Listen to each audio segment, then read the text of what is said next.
Alrighty, what a great Tuesday to be in trading. So let's go ahead and do a recap. I know we kind of came out of this from Monday, and we had a fall Monday night. We continued to fall into Tuesday morning, and you kind of woke up and started to wonder, hey, what's going on? As the morning closed, you did a pullback here, and then we see this drop. And this drop right here set us up for looking for a pullback, and then look at getting into a trade. And the reason why I say that is you had a drop here through here, and your stochas came up, and we'd be looking at the stochas to push this chart past the last support for showing change. And really, we didn't quite get that. And we'd be looking at this for the left side. RSI's pushed out, has some pressure, and looking at this area coming back up against its 21 on the 15-minute. And with the current trend that we were in, we would be looking for it to break this trend or break down. With the stochas behind the 15, the more than likely this would have broke down.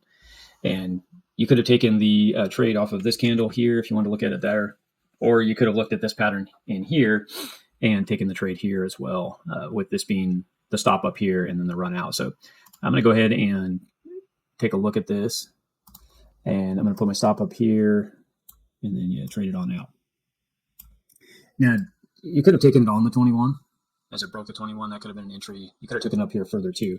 I'm going to go ahead and jump into the 5-minute here and take a look at this time frame right in this window. So as this was backtesting, this was giving us the sign on the 15-minute to take a look at the price action.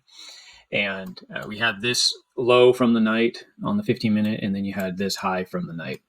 And what I'd be looking for to, after it bounced off the trend line and then bounced into this trend line, to see it go ahead and go down to this lower trend line, but also take out this level of evening lows. So you could have taken the trade as it backtested the trend here and the 21. That would have been a great place to take this, and you could have traded this on down and then traded the 3-to-1 and get out. Say if you took it further into the drop on the more of the 15 when it broke its 21, which was somewhere in this level. Either way, it's still a pretty good trade. And now if again we use the 5-minute for exit, so it backtested the 21 here, came down and bounced on that trend line and rejected. It actually didn't break this last low here, and you can see that this wicked out here right through here, and we couldn't break that. So looks like we could be possibly reversing. It did trade kind of sideways on the 21. A great place to take a area to get out. And once it broke back above, you got two closes, and then the back test. That would have been a great entry. Basically, you would have got a 1-to-1 if you took the trade off of the 21 on the 5. In this range, as it tested this area, you could have got a 2.5-to-1. It just kind of depends on where you want to enter. The biggest thing is you want to know where to put your stops and when to get out. It just depends. If you're trading a 3-to-1, you did get on the 5, you would have just been taken out as 3-to-1.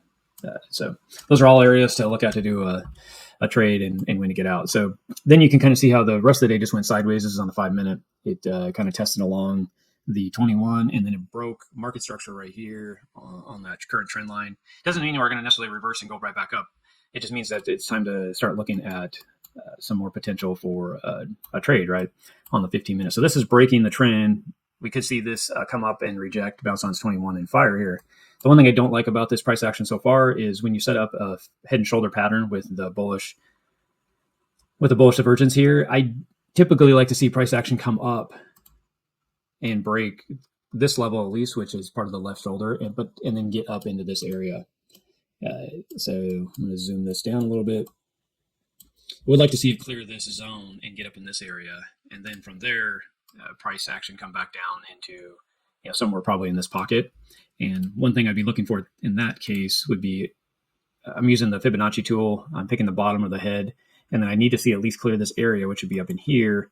And then you can kind of see that this would be your retracement area on the 786, the 618. That'd be kind of your zone, if you want to say, in order to get into the trade. And if that kind of happened, then I'd be looking at something like this. And same thing, just taking a 3-to-1, 90, the 93, the 94, 95. And if it was above 95.5, I would start to think we're not going to make it there. But I would be watching it for it to clear this. 200 on the 15, so that could be an exit. You could look at just taking up to 3-to-1 and then watching it using the 5-minute, whatever. Obviously, if this price action doesn't keep pushing, it starts to fall apart. I'm gonna have a hard time taking that trade, because the head and shoulders wouldn't be very strong.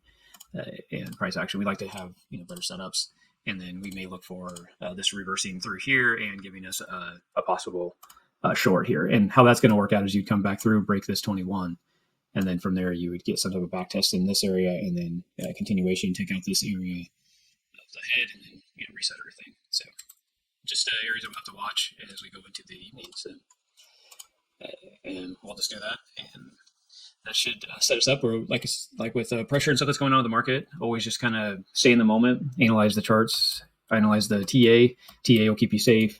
And there's other things we can look at in the lower time frame that maybe later this week I'll show some stuff that would help you kind of see that this trend does happen, and that could happen like it did. And then also some levels of support that we could be looking at. I know it's a lot of people are saying it's doomsday.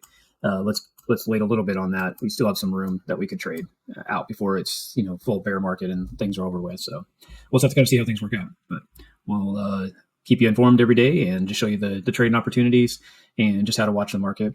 And happy trading. We'll see you in the next daily recap.